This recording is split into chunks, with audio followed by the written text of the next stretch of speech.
Manuel spent 7 years convincing Darlene that her skin was a cloak of invisibility.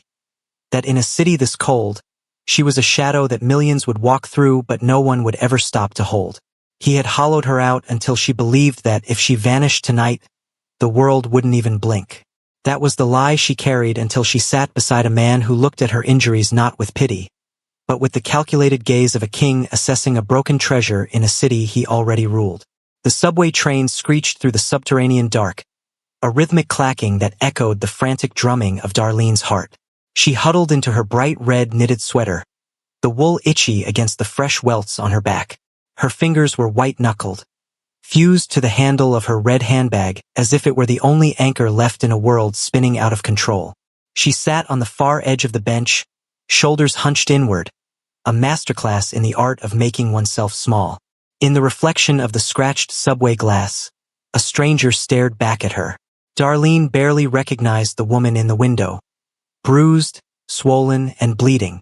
A deep, dark purple bloom had claimed the skin around her left eye, and the jagged, thin cuts from Manuel's heavy wedding ring tracked across her forehead like a map of her failures. She scanned the other passengers, but they were just blurs of indifference. Some cast quick, uncomfortable glances at her battered face before snapping their eyes back to their phones. Others simply turned their heads. This was the outsider's curse Manuel had used to chain her, the conviction that because she was a black woman in a foreign concrete jungle, no one would ever step into the line of fire for her. Every time the train slowed, the air in her lungs turned to lead. She could almost feel the heat of Manuel's characteristic rage, could hear the echo of his voice hissing that she was a disposable ghost. She was a petite woman, her natural curls now matted with rain and messy from the struggle of the escape, her large eyes wide with a hypervigilance that had become her only heartbeat. She didn't know her destination. She only knew she had to outrun the man who claimed to own her soul. She felt like a hollow shell of a human being, fueled by nothing but pure adrenaline and the dying hope that, just once, she could finally be seen. The carriage was a vacuum, sealed tight against the weeping city outside. Each rhythmic jolt of the wheels against the iron tracks felt like a hammer blow to Darlene's ribs, a physical reminder of the time she was losing.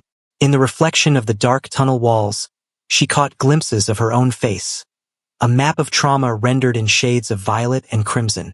Manuel's voice, a jagged serration in her mind, whispered that she was a stain on the pristine world of the city, a shadow that didn't deserve to take up space. He had spent years pruning her spirit until she was a miniature of the woman she used to be, convinced that her blackness made her a target and her isolation made her a victim.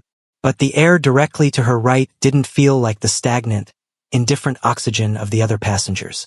It was heavy, charged with a cold metallic pressure that made the fine hairs on her arms stand up. Without moving her head, Darlene let her eyes drift sideways. Sitting there was a man who seemed to exist in a different dimension of reality. He didn't slouch. He didn't check his phone with the frantic boredom of the others. He was an anchor of absolute stillness in a moving world. His navy suit was so precisely tailored it looked like armor, the fabric catching the flicker of the overhead fluorescent lights with a dull, expensive sheen. But it was the ink that trapped her breath in her throat. Intricate, dark dragons spiraled up his neck, their scales disappearing into the sharp line of his jaw and the shadow of his slicked-back hair. Darlene felt a new kind of heat prickle her skin. This wasn't the volatile, sweaty heat of Manuel's impending violence. This was the refrigerated chill of a man who didn't need to scream to be heard. He was leaning forward slightly, his tattooed hands resting on his knees with a grace that suggested he could be both a surgeon and an executioner. He wasn't looking at her, not directly, but she could feel his awareness. It was a clinical, heavy attention, as if he were reading the story written in the bruises on her face and the way her fingers clutched her red bag like a shield. Manuel had always told her that nobody would ever look for a ghost, but this man wasn't just looking. He was assessing. In his presence, the orphan complex that Manuel had meticulously built around her began to crack. For the first time in 7 years, the fear of being caught was being crowded out by a terrifying curiosity. The man in the suit represented a world of discipline and lethal consequence, a world Manuel could never navigate. The train groaned, slowing down for an obscure transfer point. The screech of the brakes sounded like a dying animal. Darlene's heart hammered against her chest. a trapped bird desperate for flight. As the light from the platform flooded the carriage, she saw the man's gaze shift. He didn't turn his head, but his eyes narrowed, focusing on the dark glass behind her. In that moment of shared silence, Darlene realized she wasn't just sitting next to a passenger. She was sitting in the epicenter of a storm, and the man beside her was the one who decided where the lightning fell. The screech of the brakes was a jagged, metallic scream that tore through the artificial quiet of the carriage. As the train lurched to a final, heavy halt at the obscure transfer station, the fluorescent lights overhead flickered, casting long, nervous shadows across the floor. Darlene felt the air leave her lungs. Through the scratched, grime-smeared window directly behind her, the platform lights bled an aggressive, sickly yellow onto the concrete. And then, she saw him. Manuel was a silhouette of pure, unadulterated malice, leaning against the cold tile of the station wall before he spotted the train. His face was a contorted mask of jagged rage, his eyes bloodshot and wide with a frantic, predatory triumph. He hadn't just tracked her, he had predicted her. He moved toward the sliding doors with a heavy, rhythmic thud of boots that seemed to vibrate through the very steel of the floorboards. Darlene! His voice bypassed the glass, a muffled roar of ownership that made the other passengers physically recoil. The ordinary people, the commuters who had spent the last 20 minutes looking at their shoes or the ceiling, suddenly found a frantic interest in the far ends of the car. They scrambled away, creating a hollowed-out circle of fear around the woman in the red sweater. Manuel's fist slammed against the exterior glass, his mouth open in a mid-yell that revealed the jagged edges of his teeth. To him, this wasn't a rescue. It was a repossession. Darlene's knuckles turned a ghostly white as she fused her grip to her red handbag. She felt small, a ghost being beckoned back into the grave Manuel had dug for her over 7 long years. The orphan complex he had meticulously cultivated flared in her chest, a suffocating heat that told her no one in this crowded car would lift a finger to stop a man who claimed to own her. But the man sitting beside her didn't shrink. Kang Song-hun didn't rush to stand. He didn't flinch at the violent thud of Manuel's fist against the window. Instead, he leaned forward, his elbows resting on his knees, his chin lowering as he began to process the intrusion. The movement was fluid, like a predator shifting its weight in the tall grass. His gaze remained fixed on a point exactly 3 inches in front of him, his dark, narrow eyes tracking the trajectory of Manuel's aggression with a clinical, detached intensity. The sliding doors hissed open, inviting the freezing, rain-drenched night air into the train. Manuel stepped over the threshold, his presence a toxic cloud of sweat and adrenaline that crowded the aisle. He didn't see the man in the navy suit. He only saw the woman he had broken.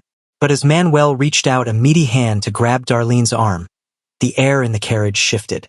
The cold, controlled pressure emanating from Song-hun became a physical wall. He was no longer just a passenger. He was a silent, tattooed judge, and the trial was about to begin. The threshold of the train became a fault line. As Manuel's heavy boot crossed the metal gap, the humid scent of his unwashed rage and cheap tobacco flooded the space. A familiar suffocating cloud that had defined Darlene's life for 7 years.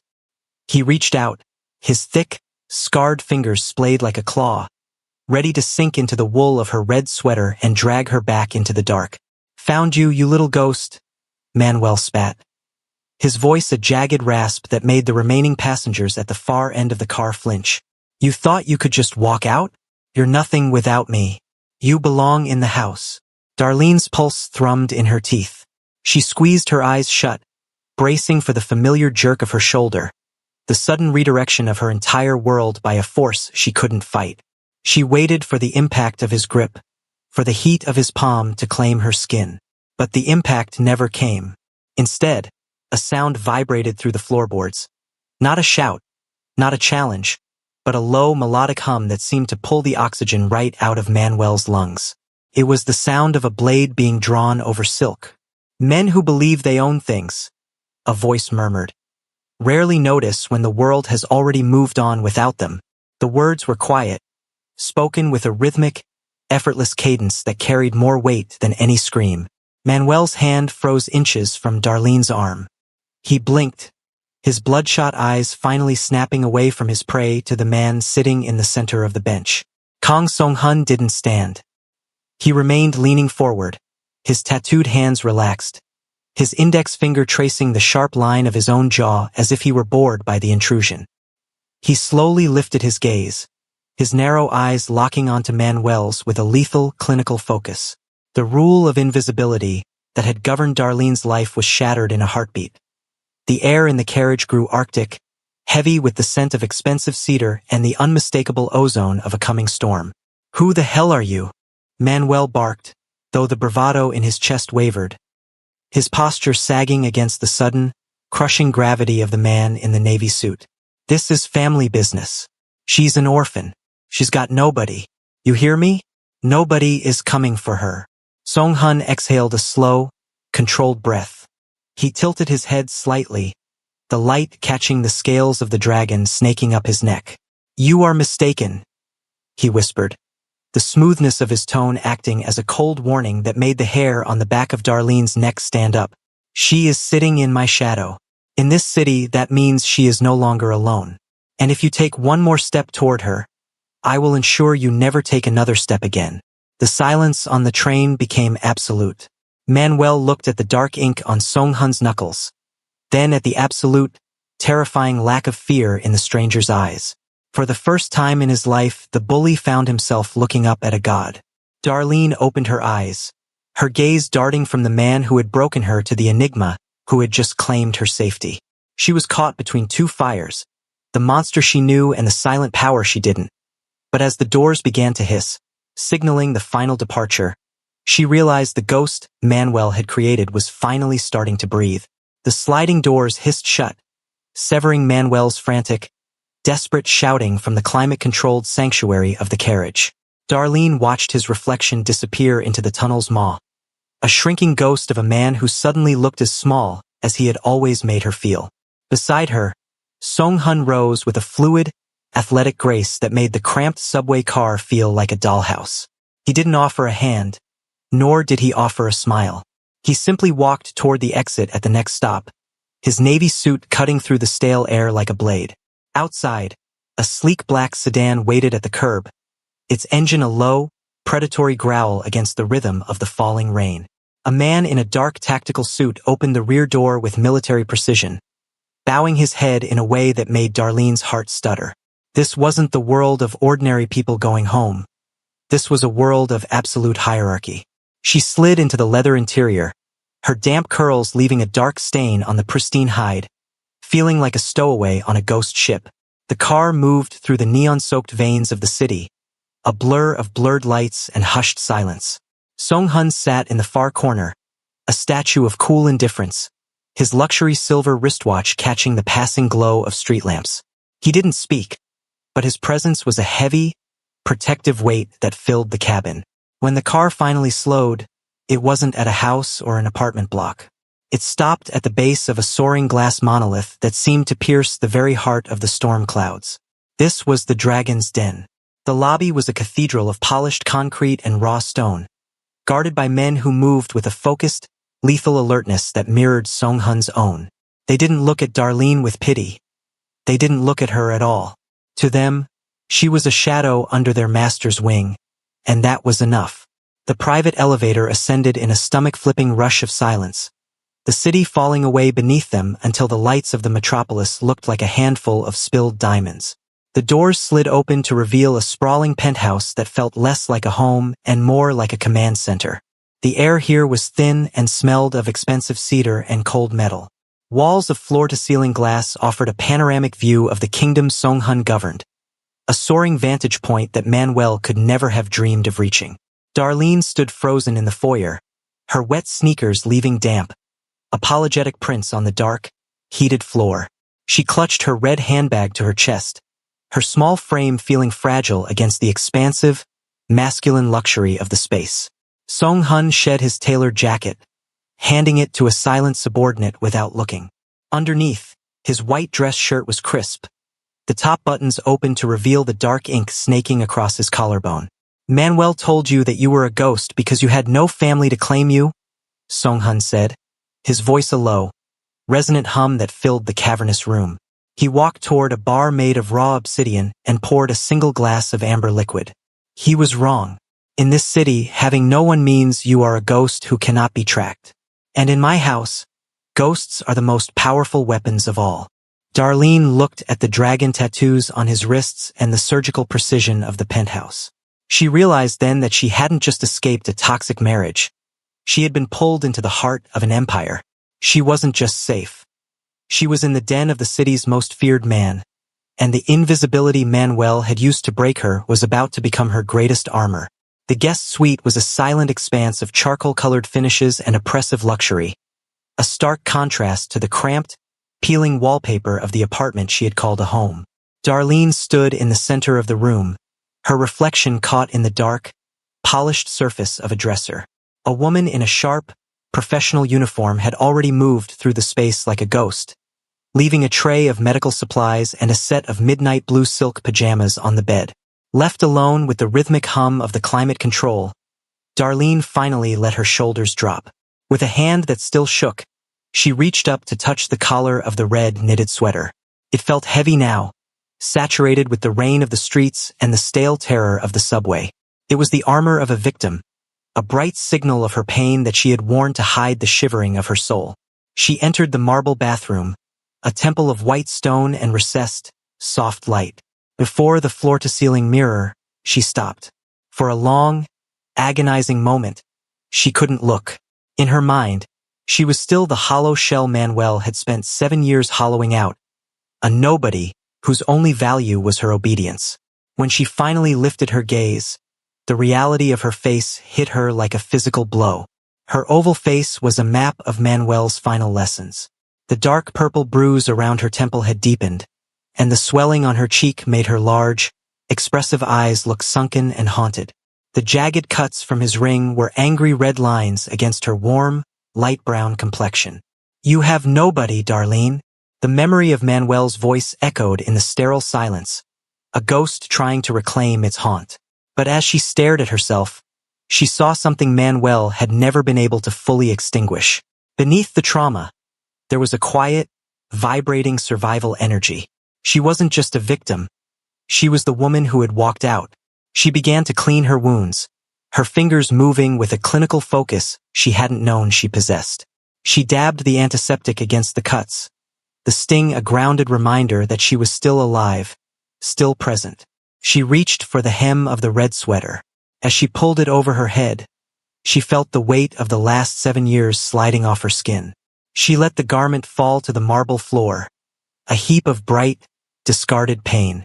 Then came the denim jeans, the socks, the last remnants of the woman who had lived in fear. She stepped into the walk-in shower, letting the water hit her at a temperature that bordered on scalding. She scrubbed her skin until it glowed, washing away the scent of the subway, the grime of the rain, and the lingering memory of Manuel's touch. The steam rose around her like a protective shroud. When she finally stepped out and slid into the silk pajamas, the fabric felt like a different kind of skin, cool, expensive, and untouched by his rage. She sat on the edge of the oversized bed and looked back at the bathroom door, where the red sweater lay abandoned on the floor. She wasn't a ghost anymore. She was a storm in the making, and for the first time, she didn't feel like she was running. She felt like she was waiting. The next morning, the penthouse was flooded with a sharp, clinical gray light that seemed to erase the shadows of the previous night. Darlene emerged from the guest suite, her petite frame feeling fragile against the vast, open expanse of the concrete foyer. She had traded the midnight blue silk for a soft charcoal sweater and dark leggings she found in the wardrobe, clothes that didn't scream for attention, but clung to her like a second skin. Her face still bore the map of Manuel's final lessons, the deep purple of the bruise now a fading yellowish green at the edges, but her large eyes were filled with a flickering, newfound curiosity. She found Song-hun in a glass-walled gym that cantilevered over the city. He wasn't training with the chaotic, uncontrolled violence Manuel had used to assert dominance. Instead, his athletic frame moved with a slow, deliberate strike against a heavy bag, each movement a masterpiece of efficiency and restraint. He wore a black sleeveless shirt, leaving the intricate dragon tattoos on his arms and neck fully exposed, pulsing with every shift of his muscles. Darlene stood at the threshold, watching the surgical precision of his movements. He didn't look like a man fighting an enemy. He looked like a man perfecting a machine. Song-hun stopped mid-motion and turned to face her, his gaze calm but intensely focused. "You look at the fist, Darlene, because that is what Manuel taught you to fear," he said, his voice carrying across the quiet room like a low, melodic hum. "But the fist is only a tool. True power begins in the mind. It begins with the mask." Darlene stepped further into the room, her heart hammering against her ribs. "Manuel said power was about who could hurt who the most," she whispered. "He said I was nothing because I didn't have the strength to fight back." Song-hun's narrow eyes hardened with a brief, lethal flash of disdain for the man who had broken her. He gestured for her to stand before the floor-to-ceiling glass, the city sprawling out beneath them like a grid of light and shadow. "Manuel used your fear to build a cage. He wanted to see your eyes widen, to see your breath hitch. That was his fuel." He walked closer, his presence powerful but not crowding her, the scent of expensive cedar drifting around her like a protective shroud. Presence is not about being the loudest person in the room. It is about the absolute certainty that you belong in the space you occupy. It is about a mask that denies your enemy the satisfaction of seeing your fear. For the next hour, he didn't teach her how to strike. He taught her how to stand. He corrected her posture, telling her to pull her shoulders back until her spine felt like a rod of iron. He made her practice walking with a fluid, rhythmic grace that ignored the weight of her trauma. "Your eyes are your primary weapon," he whispered, standing directly in front of her. "Manuel wants to see the haunted eyes of a victim. Give him nothing. Look through him as if he were a minor inconvenience in a city you already own." Darlene felt her shame transform into something sharper, a cold steel that began to knit her broken edges together.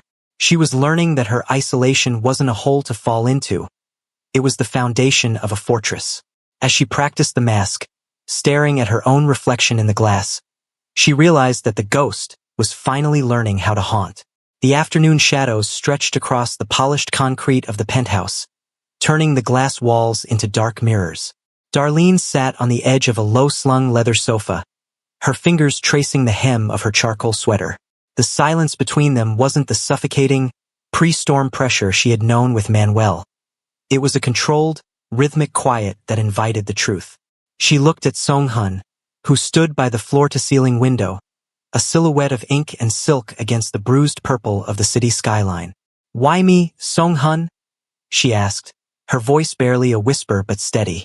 "Why go to these lengths for an orphan who has nothing to offer you? Manuel was right about one thing. I'm a ghost in this city." Song-hun turned slowly, the light from the dying sun catching the silver of his wristwatch. He reached for a cigarette, his movements possessing a grace that made the cavernous room feel smaller. He didn't answer immediately. Instead, he exhaled a thin stream of smoke, his expression emotionally unreadable. "Being an orphan is not a lack of value, Darlene," he said, the low melodic hum of his voice vibrating through the air. "It is a specific kind of shield. When you have no one, you have no choice but to become your own foundation. I protect you because I know exactly how heavy that foundation feels." He walked toward her, the scent of cedar and cold metal drifting closer. "I didn't always sit at the summit of this monolith. I grew up in the shadows of men who looked exactly like Manuel. Men who believed power was something you harvested from the weak because they were too cowardly to face the strong." He looked down at the dragon tattoos on his wrists, the ink dark and permanent. "I was 10 when I realized that the only way to stop a monster was to become a god. I had no family to shield me, no name to carry me. I had to build my own armor piece by piece, out of the very invisibility they tried to use against me." Darlene felt a tightening in her chest, a sudden, sharp recognition. She realized that this man's terrifying presence wasn't born of privilege, but of the same hollow shell existence she had been fleeing for 7 years. "Manuel used my silence as a cage," she whispered, touching the fading bruise on her temple.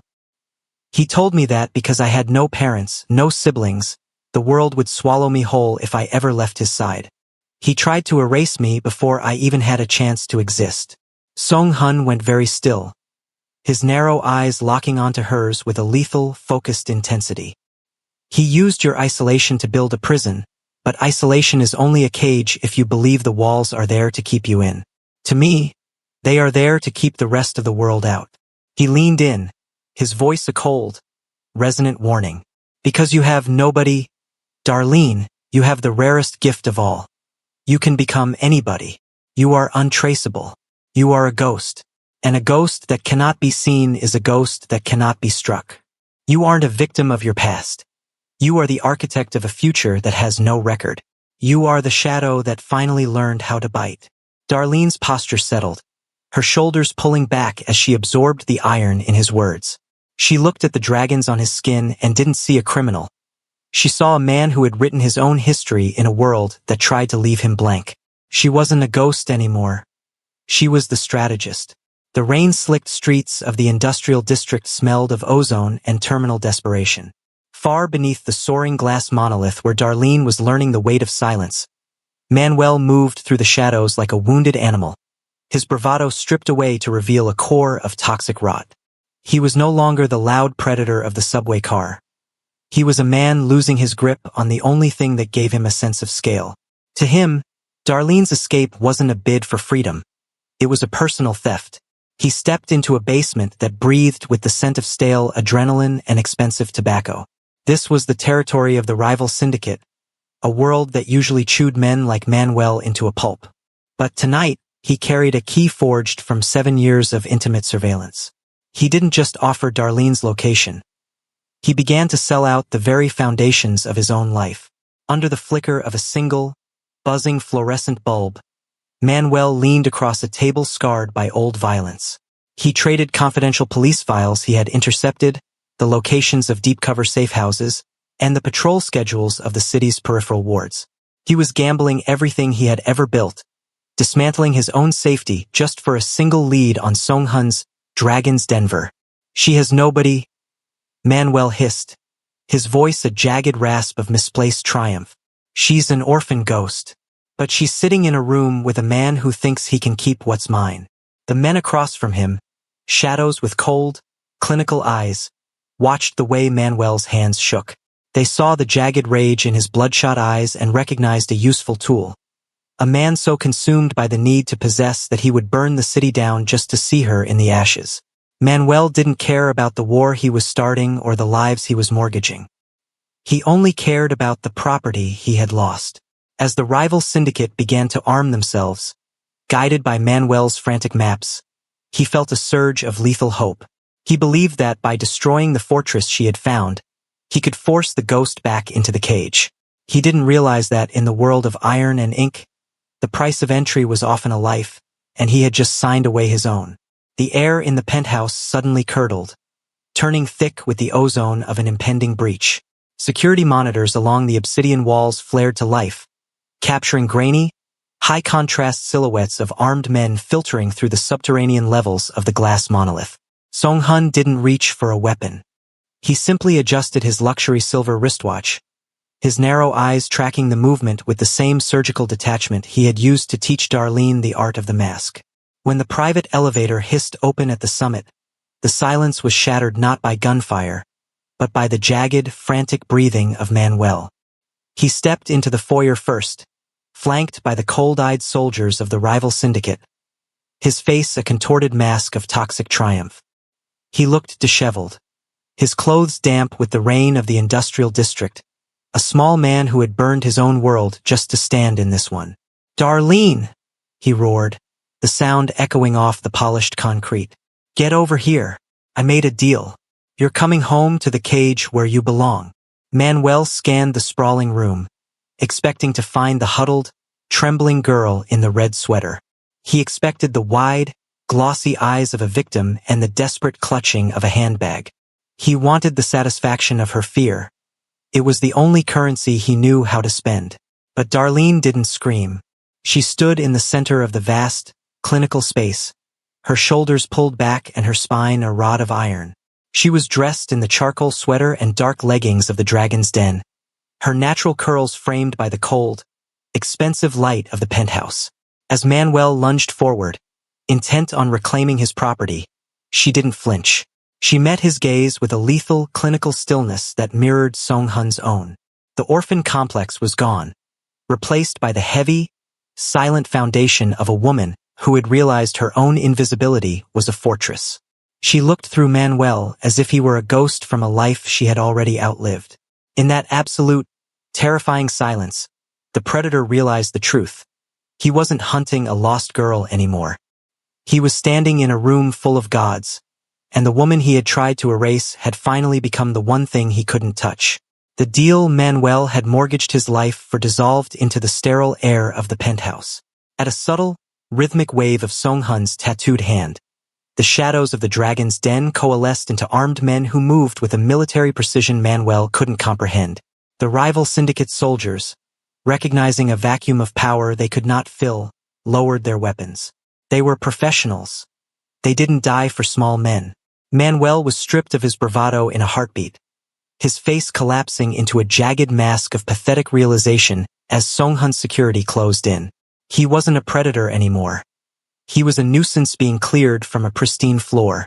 As he was dragged toward the elevator, his screams that she had nobody became a muffled, distant echo, the final dying gasps of a 7-year war she had finally won. Darlene didn't watch him go. She didn't need the satisfaction of his fear because he no longer occupied any space in her world. She turned away from the foyer, her movements possessing a fluid, clinical grace. She walked toward the floor-to-ceiling glass and stepped out onto the cantilevered balcony. The rain had tapered off into a fine, silver mist. Below, the city was a sprawling grid of neon and iron, a kingdom of millions where she had once felt like a ghost. But standing at the summit, the wind pulling at her natural curls, she didn't feel invisible. She felt like the architect. Song-hun stepped up beside her, his navy suit jacket shed, his white shirt sleeves rolled up to reveal the ink of a lifetime of survival. He didn't offer a soft word of comfort. He simply stood with her, a pillar of unnatural stillness, looking out at the empire they now shared.